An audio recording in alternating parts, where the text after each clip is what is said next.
From the Caveman Corner with your host, Jeff. Captain Caveman! Thanks. Click subscribe and the bell. Do it now! Hello and welcome to the podcast, Janie. I'm here with Janie McGlohon. Did I get it right? Yep. All right, let's go. Janie McGlohon, and we're here to talk about your K4 title fight. How's that feel to be fighting for the title in a sport filled with super tough, crazy macho guys, crazy tough macho girls? And I just found this out in the green room that you're a scientist on top of it. That's crazy. Yes. No, I'm really excited for the opportunity, and I've been training hard, to prepare for this. And, not only, getting the belt's gonna be awesome, but I'm excited to defend it for whoever thinks they're better than me. So I'm really excited for the opportunities to come ahead.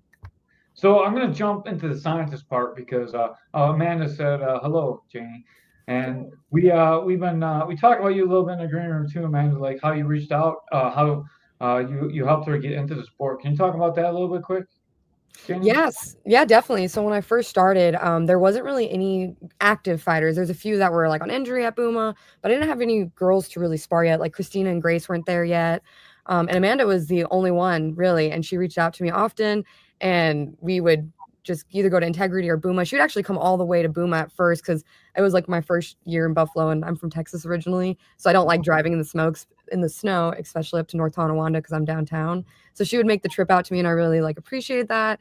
And I got a lot of live reps and sparring with her, and she definitely eased me into it and brought other girls and kind of opened me up to the community, which was really nice because I was a newcomer and I didn't really know anyone or anything. So, yeah, and in that time, I train with Keith a lot. Keith is one of my instructors as well, and we went through white belt to black belt together in jiu-jitsu, and we're almost like brothers. And so I'm in the room that you're in a lot. And when you first started, I honestly, and I told you this in the green room as well, I honestly thought you were way too soft to ever be a fighter. What made you want to get into the sport? Especially I was watching you get hit in the very beginning, ooh, I don't know about this, and then you kind of walk away. You've changed quite a bit, but what drew you to this sport, and why?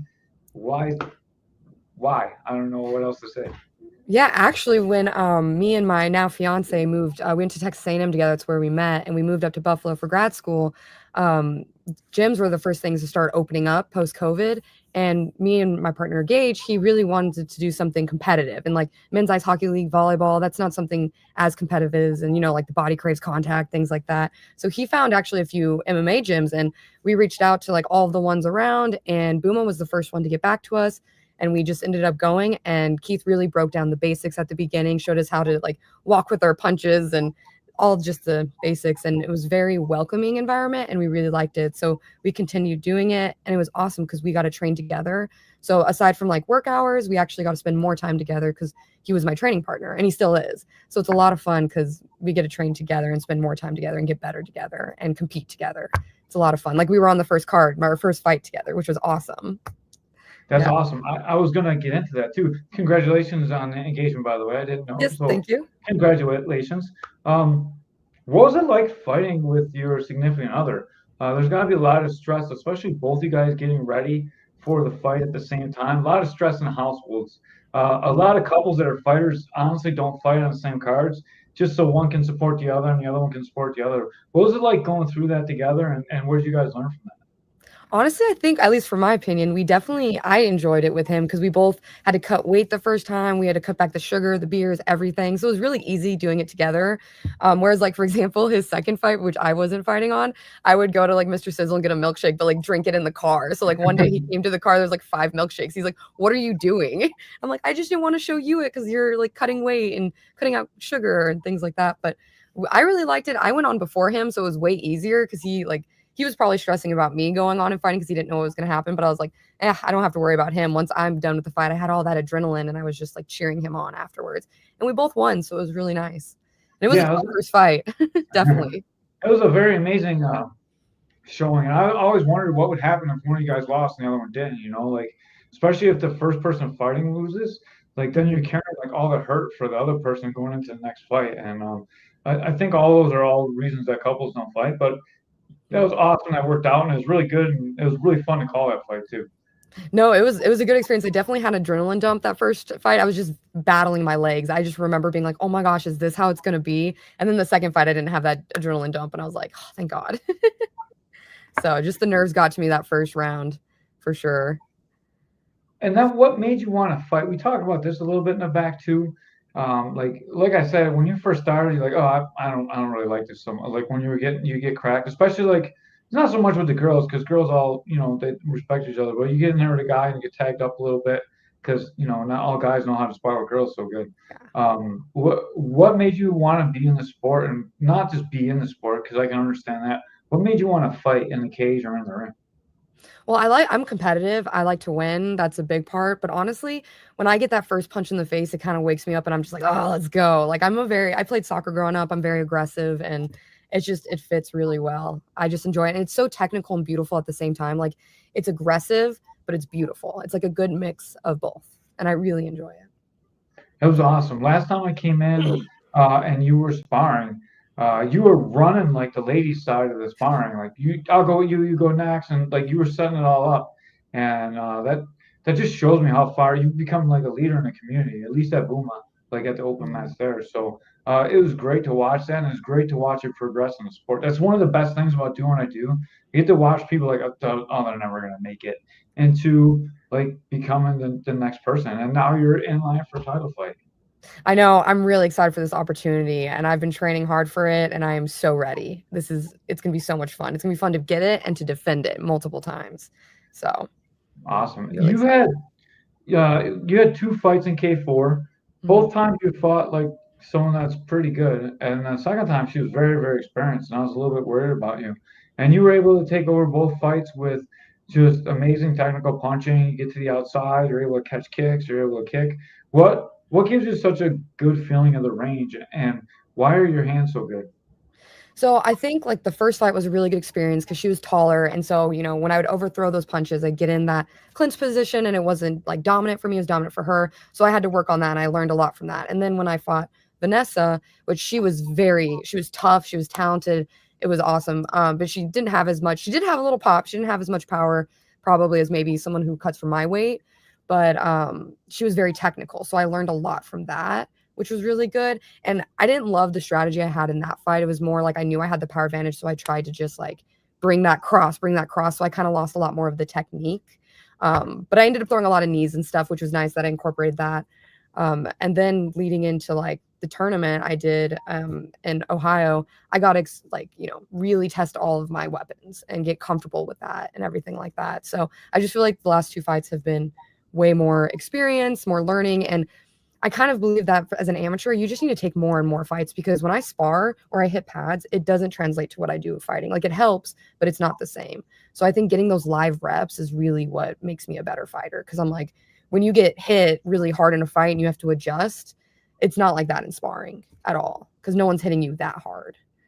So even when I spar the girls, I don't hit them that hard. I go very light, not like light, but like fast. And you just want to like let them know that that's open, but you don't want to give them a concussion or something where they can't come and train with you the next day. So Right, it's very for sure. different. And I've learned that from fighting versus sparring or training is so different. I think when people first start, that's a thing they have the hardest time with because when you first start sparring, it is a fight to you. So like you gotta look out for new people in the spar because they're coming Yeah. 100%. And then some guys never get out of that, and some guys every sparring session is a fight too, and you Yep. learn who those guys are too. I like Buma and I like where we train because we do limit, like everyone knows what we're sparring. We're like not trying to kill each other. We're trying to get better. Mhm. And then when it is hard sparring rounds, everyone knows it's hard sparring rounds. So you don't have the person who's going like 3/4 speed or half speed getting Yeah. killed by a person going 100%. Like I do Yeah. think you need those super hard rounds sometimes to get ready for a fight, but I don't think unless you have a fight, like you're just killing your brain. There's no reason to fight that hard all the time. Yeah. No, I totally agree. And I'm like, if you Uh, want to keep doing hard sparring, go do a tournament. You'll get a lot of reps there. Yeah, for sure. We're talking about that in 1 second. First of all, shout out to Vanessa. She's coming back, fighting 110 pounds on Yeah. this card, a little bit closer to her natural weight. Yeah. So that's awesome. A big shout out to Church Street Muay Thai. Yeah. Great organization, great fight gym. And now let's get to the tournament. So this tournament doesn't show up on your official record. I know you did Mhm. it because I followed Keith. I know you got a gold medal. Can you walk us through what the tournament is and your fights and how you want to go about them? Yeah, no, that was really exciting. It was kind of interesting because there's not a lot of girls, so you're kind of just going with where you can get the fights. And it was nice because since we had to weigh in every day, I got to fight at my walking weight, which was kind of different. I was actually like sick the entire tournament, so I was like popping Pepto like crazy. It was very challenging, but it was really cool because you weighed in the day of, that's like 7 a.m. on, I think it was Saturday was my first fight. I weighed in at 7 a.m. I fought that first fight at 9, won, which was really nice. This was through Waco. And then then I went at 2 p.m. to go to the other like section of the tournament, and they had Warriors Cup and K Series promotions. And so Keith registered me for those, and I got my next fight was like at like 6:30, and I got a kickboxing match at 126. And then they actually moved me up a division for Muay Thai, and I got a nice Muay Thai fight at 119, but in a higher class with someone with more experience. And it was it was a really good experience because I kind of got over those little habits I need to be able to fight. So like I went from 9 a.m. to going to eat to fighting at 6:30 to changing my gear, putting on elbow pads, and going back into the ring.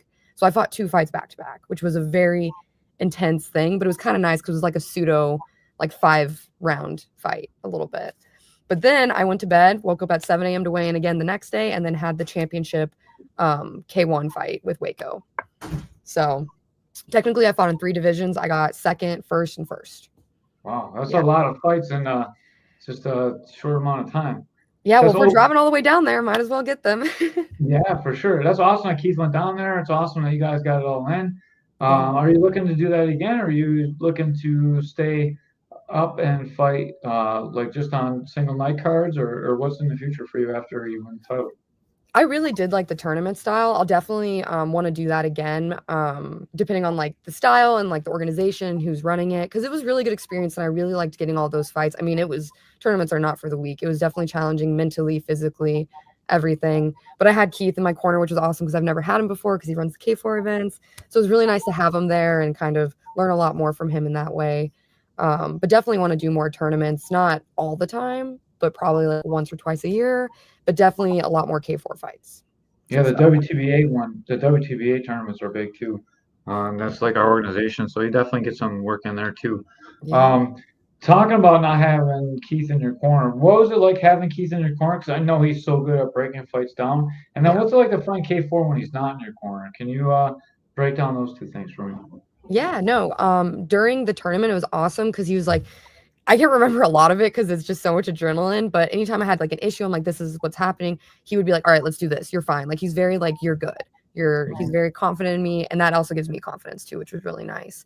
And the last fight, I was like, I think I might throw up. And he's like, just throw up on this left side of this bucket. You'll be fine. Cause I thought, if you throw up, you're done with the fight. But the guy before me threw up and I was like, oh, because I don't like throw up. So when I saw that, I got all queasy. It was brutal. But then, comparing, I guess, Keith in a sense to like Joe, my main corner for there, Joe's also great. I really appreciate him. He's very loud and they're both really great corners. They're different, but they're equally amazing. And I feel confident having either one in my corner. So that's really nice I appreciate them definitely so much. They do a lot. Because I can always like hear them in the back and I like, do what they tell me, but it never like clicks. I'm just used to their voice, which is nice, I guess. And it just flows. They're about as polar opposite as you can get of people. Like Joe is about as goofy and silly as you can possibly be and still be a fighter. Yeah. And Keith is like as serious and calm demeanor as you could possibly be on the other side of it. And I always thought that's an interesting dynamic for all you guys that fight on K4 because like your corner is so different from Keith's corner. Like Josh is the same way. He's also like kind of silly and real loud and rambunctious, and like Keith is like as calm as can be. I was just wondering if you guys have different feelings going in. I'm sure some people like Keith better and some people like Joe better. Like I don't know. I mean, I don't have a choice in the matter, so I really don't care either way. But I do think they both are equally very just like, Joe's goofy and everything. But when I'm fighting, he's there and he's like, do this, you're doing this, you're doing good, you're not doing good. This is what you need to fix. Like they're very direct, small sentences, like keep your hands up. It's very, and Joe's really loud, so I can definitely hear him from a mile away. Joe's super loud. And it's crazy. They're all in the same style. Keith coached everyone. So like the technique is the same down down from your head coach all the way to your youngest coach, right? Hmm. And he coaches everybody. So all the coaching and the technical side are the same. It's just personality differences, and like sometimes the personality in the back can make or break your day too. And I was just like it's so different sitting with Keith than it's sitting with Joe, than it's sitting with I've been in the back with Yeah. a lot of different kinds of people, and like every time it's a little bit different. And I think that's just a cool dynamic to your team as well. Yeah, no, it is. But I mean, they're great coaches all around. We have really good coaches at Boom, and I'm very grateful for them because they spend a lot of time privates or even just coming in, fight team, things like that. And I really appreciate all the time because they have families, they have jobs, they have other things they could be doing. So I really appreciate the dedication and time with me. It's made me a great fighter so far. So can't wait to keep For growing. sure. For sure. All right, now we have to get into the fight. Well, you are fighting Alyssa Bacardi Party, and like this is a girl that a lot of other girls are scared to fight, and you are welcome in this challenge. Yeah. What do you think about her as a fighter? I actually really don't have any like information really on her that much. Like my mentality with fighting for the most part is I'm going to play my game. I'm not going to play your game. You're going to come into my game if anything. And that's it. Like it's a big mental game and I'm not going to worry about what you're doing. I'll take it at face value when it comes to me and adjust accordingly. It's So kind of how I look at it. you haven't watched any tape or anything? I've seen like one round, I've checked it out, but I'm like, yeah, I'm not too worried about it. Like I always I always say it's like not just for Alyssa. I respect her much as a fighter. I don't know really anything else, but she's very nice to me. We've chatted like through Instagram and things like that. And I have like no beef or anything with her. I think it's gonna be an electric fight. I think we're definitely gonna give people their money's worth for this fight. It's gonna be awesome. But like anytime my first opponent, she had videos. Vanessa had videos on her, and Alyssa has videos. Anytime I get mentally in my head, I just go watch those videos and I feel better. I'm like, okay, it's actually like this isn't like like Valentina from the UFC. Like I'm not like this is amateur fighting. We're at similar levels. It's gonna be a great fight. So I'm excited for it. It's gonna be a learning opportunity, and I'm excited just to get another W and get a belt, get the strap. I can't wait to interview you after you win too. That's gonna be a great one. And if you are going to the fight, you can use K4 McGlohon, McGlohon. If you're just listening on audio and you can't see her name, so one more time, K4 Mick MC Glowin GLOHON. Put that in your checkout sheet. It's going to ask for promo code when you check out. Click that, add K4 McGlowan, and then she'll get credit for the tickets that you bought. And that's the only way that these amateur fighters make any money off these fights. So if you are going to go to the fight and you're there to support Janie, please make sure that you guys do that. Okay? Thank you. Yes. I gotta throw the plugs in. That's Yes, how it of works. course. No, definitely. That's how I get all my privates paid for. I'm a grad student with, I make under minimum wage, so anything Oh, helps. but you're a scientist, so someday you're gonna make all that money back and more when you make something that saves the world, hopefully. Fingers crossed. Yes. Yeah. Yes. So I would say like watching her, she is a tank. She just comes forward. She seems very hittable. Like everyone that she fights like touches her, but she just kind of walks through it and unloads on her. But most of the girls I've seen her fight also don't make angles. They're not smooth like you. They're not trying to jab and get it to the outside. They're not trying to like kick. Honestly, they look like they get hit by her once and they shell up and they look scared. Yeah. I don't see that happening with you. I mean, you got a lot of experience. You got a lot of fights now. Like it's 2-0 on your record, but now you got 6 fights. 6 fights is a lot of fights for an amateur. And you're going in against her, which I think she has 2 fights, maybe more, 2 that are recorded, Mhm. 2 that I've seen. I don't know if she has more than that. She fought in K4 and she fought FCP, and it was both were very dominating performances. Yeah.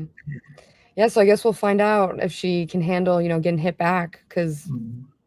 I don't know if she's seen that because from my understanding, I don't think she's made it to a decision. It's been all like TKOs, I Yeah, think. So we'll definitely. see if she can go the distance. It's 5 rounds, man. It's a long time. So So I would say that she's a very emotional fighter as well. Uh, and I'm sure, like, when you feel that, like, so I had a lot of fights. Sometimes they're not emotional, and like you're both very stoic and you're just there to fight. Sometimes one of you is super emotional and they come at you and you can feel it, and you're either like intimidated by it or you use advantage of it or you just um, oblivious, just not like you don't let it affect you. Sometimes you both get riled up. Have you been in there with someone that's really gonna like challenge you and gets emotional yet? Both your fights in K4 I seen looked pretty like you're both just stoic and you're both just trying to fight. So far, even the experience with the girls in the tournament, it's always been very respectful. And I definitely don't like, I don't want to be too much of an emotional fighter because I think that's where you can get, caught, KO, things like that. But overall, I respect anyone who steps in the ring with me and wants to fight. So I will always try to keep a calm head. And, things happen, especially in the heat of the moment. And if that happens with her against me, I'm not going to take it personally. Like, you're in a closed cage where like you're literally trying to knock someone out. So like I totally understand it going emotional or not, but I try to keep a calm head because seeing red is not always good. Like, for example, they always say the best hockey players, whenever they have the puck, their like heart rate actually slows because they're in the moment, they can see it. And that's what my goal is when I'm training, try to get there. So I'm always trying to be calm, cool, and collected. Do you think you can use that to an advantage and keep a cool head if it's coming at you? Oh yeah, definitely. And I'm expecting her to brawl and try to get at me. And so that's expected. And I mean, she's probably expecting things from me and trying to maybe adjust her game or whatever. So I'm just going to take it at face value and see what happens. So I'm not afraid of a brawler though, because I mean, I spar guys and sometimes they go a little hard and sometimes Gage and I will go medium hard sparring. So I've definitely felt a few punches. Dangerous. That sounds like it could be domestic in the making. No. I definitely hit him harder than he hits me. He does not want to hit me that hard. And if he does, coach will yell at him. So I'm covered. No, he's a great training partner, and he's definitely prepped me for this too. Because he definitely has more power than she would have. So he's got me a few times, and I haven't wobbled. So I feel like I got a pretty good jaw. I feel strong about that. That's good. Her chin also hasn't been tested. I haven't even really seen her get hit yet. And that's another question about her. We have two questions about her going into the fight as like the commentary team.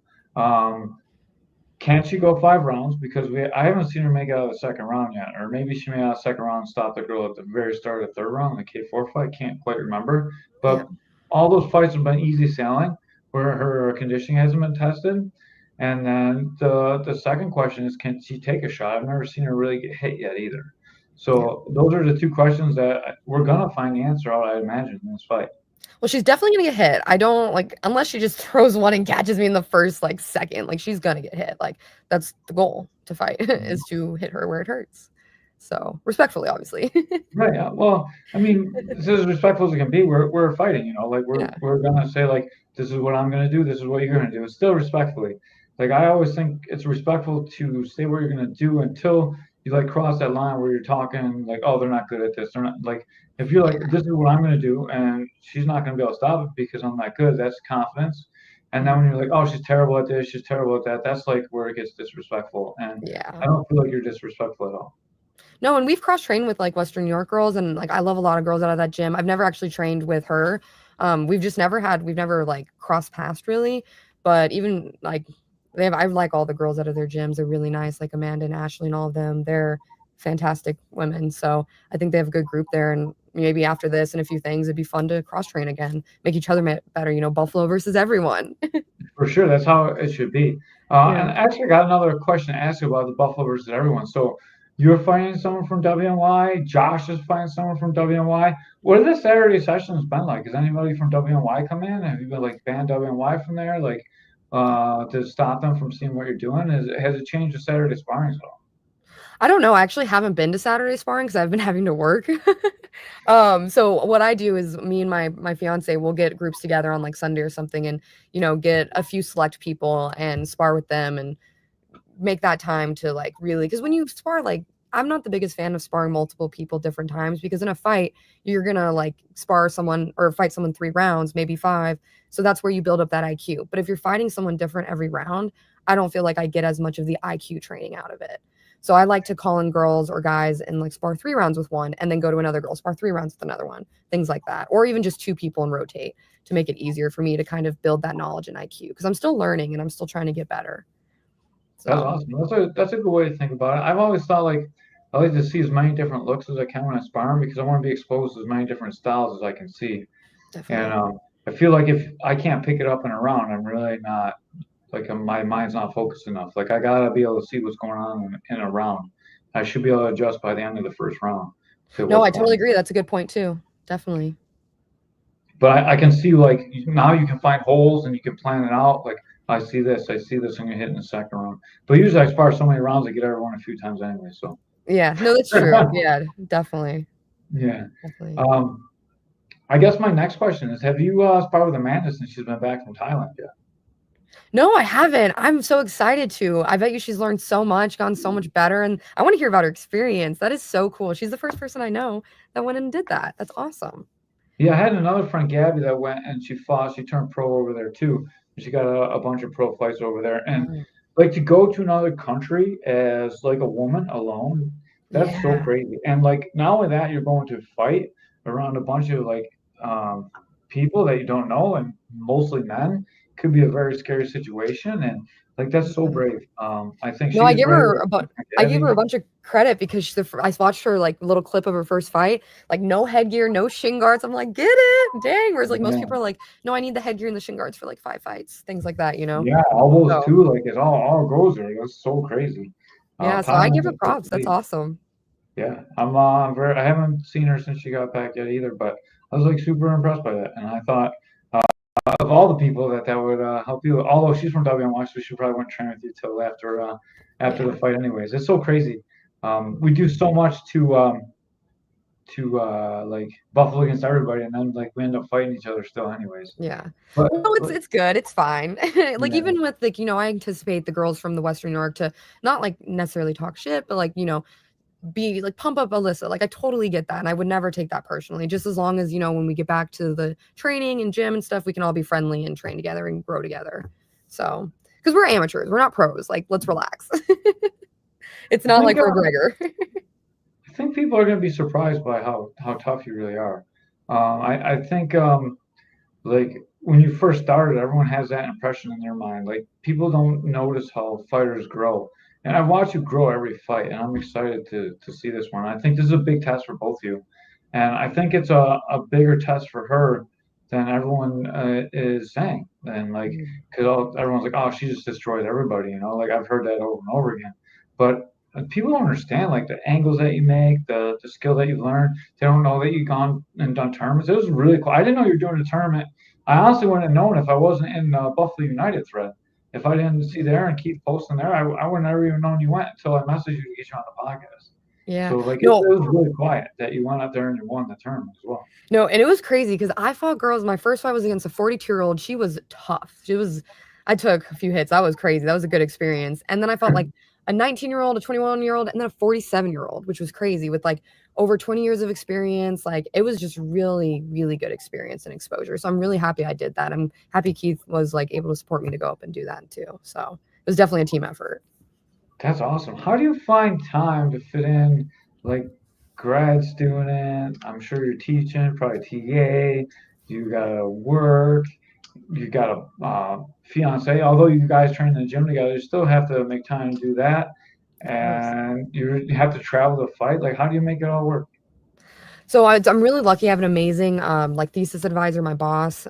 He's very flexible with my schedule. So like, on Fridays I've been taking off half day to go train, ice bath, things like that. But then I just come in on Sunday and make up those hours. So he's like, as long as you get a certain amount of hours and you're being productive, like you don't want to be here for 7 years. So you're going to be as productive as you can be. He's very flexible. So I'm able to have weird training hours. And it's also nice because my boxing coach, like we live very close and like very close to Booma and boxing. So like whenever we had snowstorms, we could walk to our boxing coach if we couldn't go to Booma. So it was like very flexible in that way too. So really just the flexibility of work life, which is nice. When I graduate, I'm definitely going to be looking for a job with flexibility because I want to keep training and getting better and fighting. And I definitely know like doing just a 9 to 5, that is so hard because most gyms, like you either train at like noon, you do 7 to 8 or 8 to 9, or it just depends on the schedule. So I definitely want a flexible job. And that's what I've learned from this experience because having a flexible job allows me to train at crazy hours, which has been nice because at the tournament I fought at 9 a.m. and sometimes I train at like 7 a.m. And then I also fought at like 6:30, which is when I train Muay Thai, 6:30 to 7:30. So those different like morning and night shifts kind of really helped me mentally with some of my fights, which was nice. That's good too. I never even thought about like, wow, how weird it'd be to fight that early in the morning. Like I wrestled that early in the morning, but never fought. That's kind Yeah. of crazy. No, and well, because you're like, what do I eat so I don't throw it up? Because you have to fight after you weigh in like 2 hours. Yeah. Yeah. So that was a fun experience. But even I was a little nervous my second fight because I was gonna be like third to last on the card. I'm like, wow, I'm gonna go on at like 9 or 10. And usually I'm in bed by like 9 or 10. So I was like, this is crazy. But I honestly didn't mind it. I liked it a lot. It was, watching all the fighters come in and out. It was kind of soothing and like no one was focused on you, no one was worried about you. And then you just go out and once you hit the lights with the crowds, I'm just like game mode. Like I also don't have my glasses on, so I can't see anything past the person in front of me. So I have like no anxiety because I can't see anyone. I had the same thing until I got LASIK. I couldn't see when I fought. It was so crazy. And then Yeah. you walk out, you can't see a face in the crowd. Like all Nope. you see is I couldn't even really see the person across me in the cage until we got close enough to like throw fists. Like Oh my wow, no, vision was really, really I don't bad. have that bad a vision. Yeah, so it was crazy, and like that really helped with my anxiety, I think, because like most of the time I fought, I couldn't see at all, and then Yeah. when I got LASIK, it was a little bit different, but not really, because I'd already fought a whole like 30, 40 times by then, so Yeah. ready to go at it, no more nerves. But that's crazy. Yeah, after a few What? fights, the nerves get out. It's nice. Yeah, I always feel them. So, man, my nerves. As soon as I sign the contract to fight, I'm like, oh, why did I do this? Like I get super nervous the day I sign the contract, and then I work through it all the way up to the fight, and then I'm like so nervous until about the time I walk out. Once I walk out, it goes away. I'm not nervous once I get to the cage, Yeah. but like all the way up to the cage, I'm like, why do I do this to myself again? Why do I keep doing this? I hate this. And then you get out there and like, this is why I do this every time. And you get to walk out. Never been nervous from the time I walk out to I get in the cage. But like even like standing in the hallway before I go out, I'm like, oh, almost shaking. I'm so nervous. And then, like as soon as the lights come on and you walk out, dude, it's like a different personality comes in there. No, it's true. You got your game face on. Yeah. Yeah. What did you eat with the 2 hours ago? Like for the tournament? Yeah. I got My stomach was upset, so I took Pepto and just hoped yeah, everything would stay down. yeah. That's crazy. It So you was ate fun. nothing? Did you say had Pepto? Yeah, I had to go buy some. I was just popping those pills, Pepto pills, and it really helped like 30 minutes leading up to the fight. So, and like bread, little things like that, little fast burning carbs just to get me in for like the 6 minutes of fighting. So, Yeah, that's crazy. If I had to fight that early, I probably wouldn't eat at all. Just fight yeah, and without honestly, food. I've learned that like what was nice is I couldn't eat before my like 6:30 fight and like right after I had to go fight again. And so like I realized like once I'm in the ring, like if I didn't get the right meal right before one of my fights, like it does not matter. Like I know like my muscles just go into like instinct mode of like predator, like let's go, let's win this. So I've found that it's easier for me to fight like hungry and fasted than it is to fight too full. yes, Like even eating 100%. the wrong food, like even not eating too much, but eating the wrong thing that sit in your stomach, like yeah, I've definitely come out flat from that. And I've learned to like I don't eat like if I'm fighting at like 8, 9 o'clock, I won't eat past noon and have everything Yeah. digested by the time I get in there. Really that early? Wow. Yeah, I cut out early, because I always fought late. Like by the Yeah. time I go out, it's like 9, 10 o'clock, and I'll be fasted when I go out there almost. Yeah, I'm definitely find that balance because I know we have to go up to like the gamma meetings at like 4, so I try to eat at like 2 or 3. Yeah, But at the same time, it's a little nerve-wracking if like there's like 6 KOs at the beginning of like the first round of the 6 fights, and I'm fighting at like 8 instead of like 9 or 10. So I uh, try to account for that flexibility, and usually anywhere from like 4 to 6 hours after before I eat, I'm good to go. where are you on this card? You got to be close to the top of the bill. I think so. I have no idea the order. I'm assuming I'm third, second to last because I think there's 1 or 2 pro fights potentially. So there's one pro I title fight, right? I cannot say. I have the card, and I know where you are. I have to ask Oh, because I'm not allowed to say fights that aren't out yet because I get in a lot of trouble when I do that. But I do know the card, and I do know you're very close to top billing on the card, so I know that you're going to be near the end. yeah. So I figured but because I with figured Vanessa, I was like, anyways. Yeah, yeah, I was near the end with Vanessa, so I figured I'd probably be also the same amount this yeah. time. There's So only a couple title fights too, so I mean, you got to be near the very end of the bill. yeah. Uh, I'm excited to watch this one.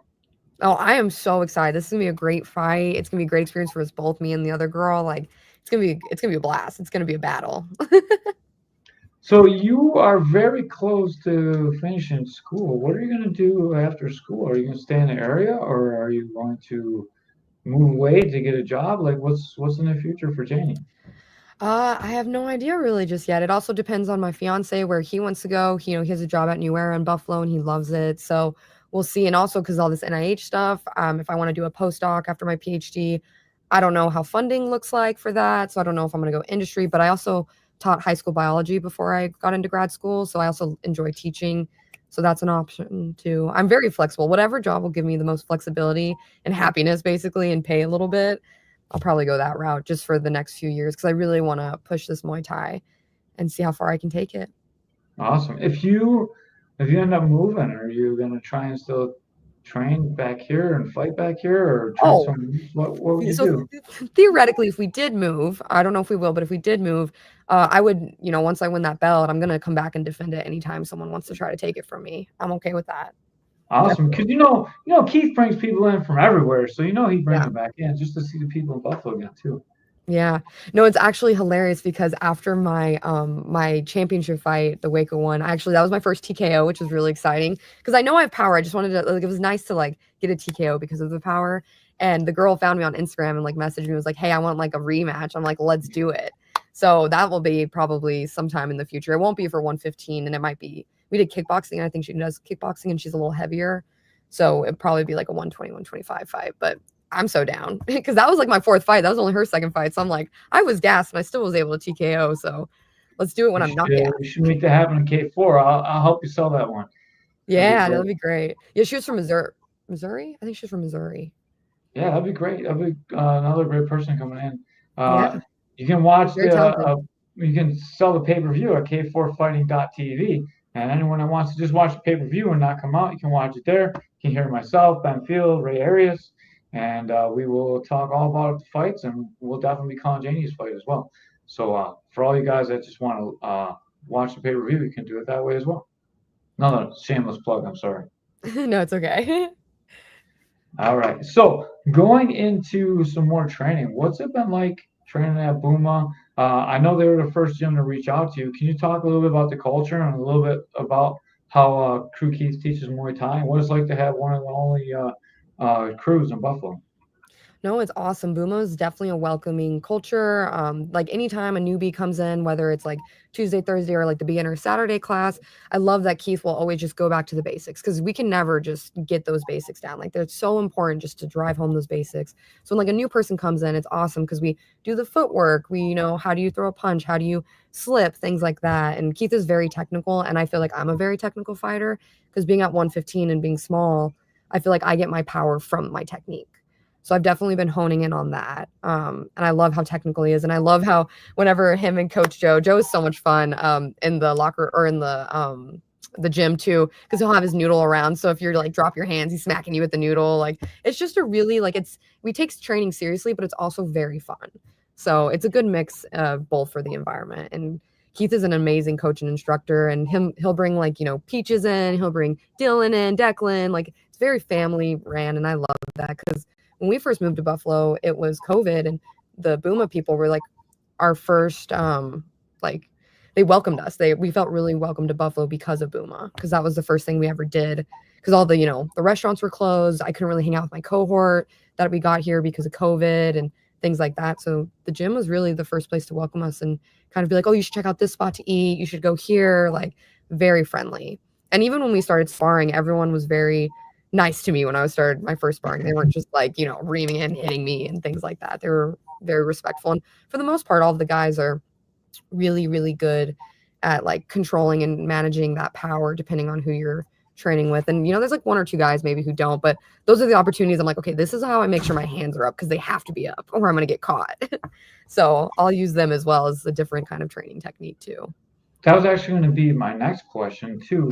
What's it like training, being a smaller girl, getting training partners? I know you got a decent amount of women over there at Buma, but just the women in general. I know that you guys have open mats so women can get a chance to spar, but what's it like training with a bunch of guys? And have you ever been in a place where they don't really take care of you compared to Buma, where they are taking care of you? Because I know a lot of girls struggle with the sport at times. Yeah, Or well, I women, definitely I don't know. even say girls.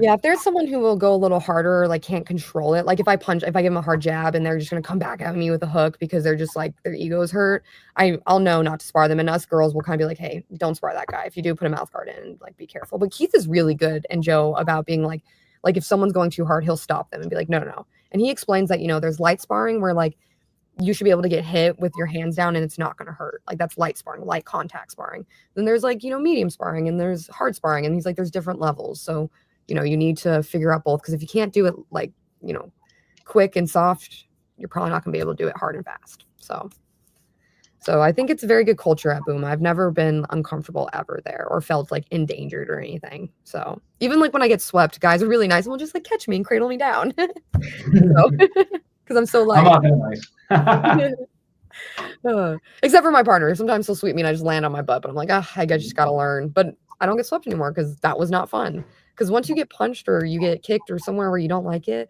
you're going to be like, okay, I know what that feels like and I want to avoid that. So sparring with guys is sometimes good in that way. You learn a lot and it makes you a little tougher. Definitely makes you tougher. And you've come a long way. I would never thought that you would be at this position that you're in right now when I first started watching spar. And like when Keith told me you were fighting, I was like, are you sure? But I hadn't seen you in a long time, to be honest. And then like when I came and watched you spar after that, I was like, oh, never. I took back what I said. I'm not sure I ever told Keith that, but I really did. I was amazed by how far you've come. No, I totally get that. I watched when me and Amanda first started sparring with, I'm blanking on her name. She's so nice too. She reaches out a lot. The one with the short hair. She was independent gym for a bit. Oh my gosh, I'm blanking on her name. Yeah. I think so. Yes. Yeah, I was blanking on her name. I know her Instagram profile, but I just can't think of her name.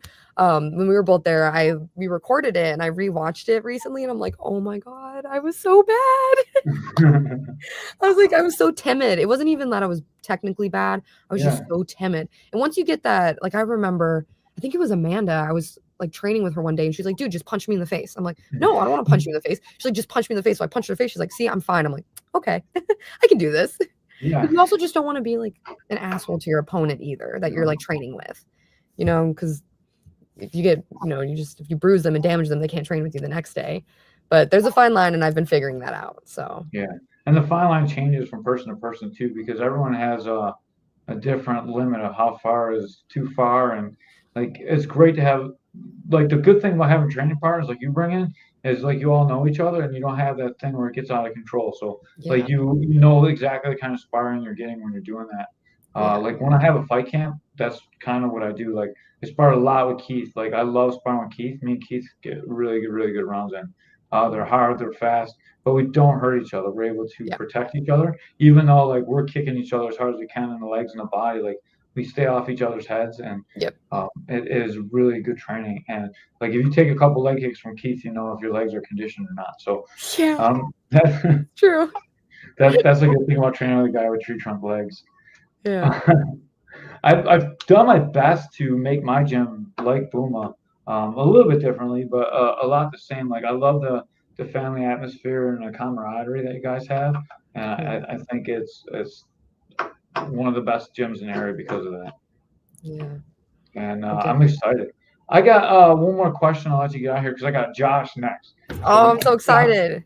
Josh is going to talk for like 13 hours and talk a bunch of junk. If you want to watch shit talking, Josh is. I love it. Yeah. I love it. What's it like having? You got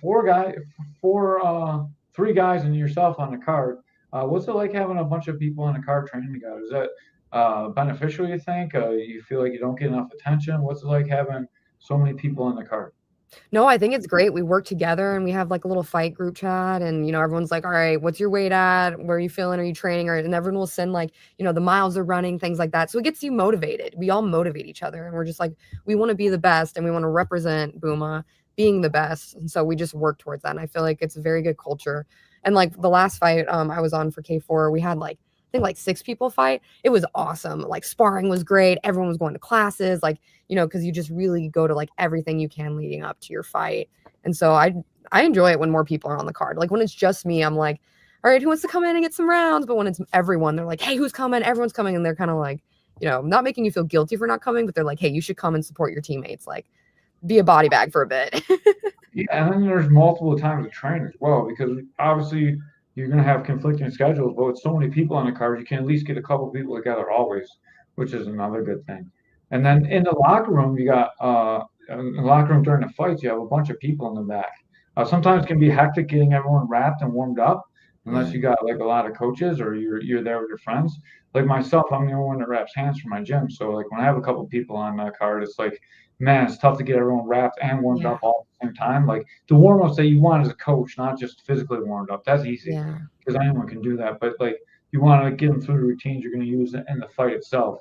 So sometimes it's hard to get everyone warmed up unless you have someone working with them that whole time. But you got Joe, you got Josh, you got a bunch of people. So no, and it's nice because I also have my fiance who is great. He's a great fighter too, and great at holding pads. So like he's a great pad holder. And so when I work with Keith, we mirror that in me and his private training sessions basically, because we'll go up at Booma like sometimes in the morning before work and just go through the combos, things like that, run through things. So if I can't get the time with Keith, which has never actually been an issue, I've always been able to get time with Keith for training, and Josh and Joe and like whoever. I can always resort back to my fiance, and same with him for me. So it's really nice to have someone who I'm like, hey, I know it's like going to be 7 a.m. but after the BJJ class, but do you want to come hold pads for me? And he's always supportive and supports me. So I always appreciate that. And I do the same back for him. He's great. It's a great partner to have off and on the mat. That's the best thing. But then like, did you guys have that when you're both fighting? Like, yeah, 100%. Like now one of you can't warm the other one up because one's getting ready to fight and one just fought. Like, yeah, we have, we had like when we both fought, we had Sage, Grant, and Joe, and then Keith wasn't there. Well, he was there, but he wasn't in the locker room. And then Josh wasn't, holding pads because he was fighting that fight too. But there's always someone who steps up that if a lot of people are fighting, we don't have enough people to hold pads or like warm us up, someone else will just reach out and be like, yeah, I can definitely come in and help. It's a very like, I feel like our fight group since I've joined since COVID, it's grown a lot and it's very supportive. So it's really nice. And people are there for you when you need them, which is awesome. Plus it's pretty easy because where you guys train. Like you're literally finding where you train. So it's not like a 4-hour ride commitment for someone to come do it. That's when it gets difficult because for us it's generally when we're going to fight, we're fighting, far away. Not so close like you guys. Like that makes makes it easy too. What's it like to fight in the place you train at? Like it's just like going to the gym, really. No, I liked it because like when we fought in Utica, I didn't like that drive because I was cutting weight and I was like, oh, I feel horrible. I just want to eat. Like this sucks. And I'm like car sick. So like that wasn't fun. And like the locker rooms were freezing because it was an ice hockey rink. So that sucked too. But at Booma, it's nice because, being Booma, you get to be in your gym. So it's really nice because the mats are there. You get those normal vibes. Everything's good. And we can also watch some of the fights, which is really nice. Instead of not being able to peek your head out with. And I mean, Gamma just runs a really smooth promotion too. So I never feel like the locker rooms will be like brutal. And it's nice that they can separate out the locker rooms because of all of the hockey locker rooms. So it's a really good set. Gamma does a great job. I love Tom Kilkenny and the crew there. I fought I fought, coached, and commentated in a lot of different organizations. And I think Gamma does one of the best jobs around. Bellator is obviously a little bit better, but I think Gamma's like the best amateur place that I've been to. CFFC was pretty good too, but they had pros on the card as well. So I'd say it's the best amateurs around. One more question, and then I'm sorry, I keep saying one more question, but this is the last one, and then we'll let you promote anything you got to promote. So when I fought, I had a bunch of teammates on the card. It really affected me emotionally watching people I train with win and lose. Do you feel that in the back when you see someone come in like beat up, or you watch someone come in and they won? That was, in my experience, it was more. That's what got me more. I'd be like excited. I get like a little bit too excited warming up, and like you see a bunch of people come back and they win, and you're like, oh man, that's great. It never really affected me too much when people lose. I'd be sad, but not like where it would affect me. But like when you watch a bunch of people win, you get a little bit too excited. It takes me out of I like to be a little stoic when I go out and fight, and a little bit like angry, like a chip on my shoulder. It makes me a little bit too happy when people come back winning. Yeah. Like, does that happen with me? I don't think it affects me. I'm very mentally strong. I don't think win or lose with a teammate, partner, or whatever, I don't think it affects me because I don't have control over that. I try to control what I can control, and that's only me. So I'm not going to worry about anyone else. And if someone loses, I'll be like, hey, you're good. Like, don't worry. Like, you'll just get back in there. And if they win, you're like, oh, hell yeah, that's awesome. So it goes both ways. And I try not to let it affect me because I can only control what I can control. So Yeah. I always be like, when people lost, I'd be like, well, I watch how hard they worked. I know that I worked way harder than them. They're like, man, that dude worked way harder than me. And man, like that he lost, and he gassed out. I was like, oh man, what's it gonna be like for me? Like, those yeah. are thoughts that I would honestly get while I was back there. I don't know how much it actually affected me in the fight, but like my emotions are right up and down in the back. Yeah. No, I train hard every fight. I take it seriously because I mean, you're gonna fight. You don't want to not take it seriously because in the end, like I played team sports growing up. Aside from I ran cross country like my last 2 years. But I realized that like, it's the work you put in. Like if you missed a soccer practice, well, your outfielder might help you out and like you can get a sub, you'll be fine if you miss those conditioning days. Here, you're just gonna get your ass kicked if you did not take it seriously. So I take it very seriously and I'm always over prepared. And that's in every aspect of my life, honestly. I'm very much of a hard worker, whether it's school, life, anything. Must be the scientist in you. You're always prepared for everything. Yes, plan A, B, and C, always. Do you have any sponsors or anything to plug while I got you on here? Yes, actually, I'm going to be dropping a fight team shirt soon. I'm really excited, so keep out for that. It's going to be just Team McGlohon fight team, and I have my sponsors Aero Building and Windy Ridge Dairy, and they've helped me actually afford the tournament, all covered, which was nice, and this training camp, private lessons, recovery. And without them, it would be very stressful because, I'm a grad student. I don't make a lot of money right now. So sponsorship has really helped. And if you're looking to, have guys want to sponsor me as well, feel free to reach out for maybe the next title fight, things like that. So I'm actually looking into getting some local places. I've been in the works, but it was just too short notice. So, but shout out to my sponsors right now. Yeah. If you support someone, you want to make sure you're supporting a champ. You got to support the champ over there. Exactly. That's what you want to do. Yes. Support the champ. If you want to send me over those links, so what I do is I re-put it on YouTube again, and I can put all those links for your sponsors and a YouTube one when it comes back out. Like these will be live on Facebook, and it's hard to edit back in, but I can, and it comes off down in 30 days anyways.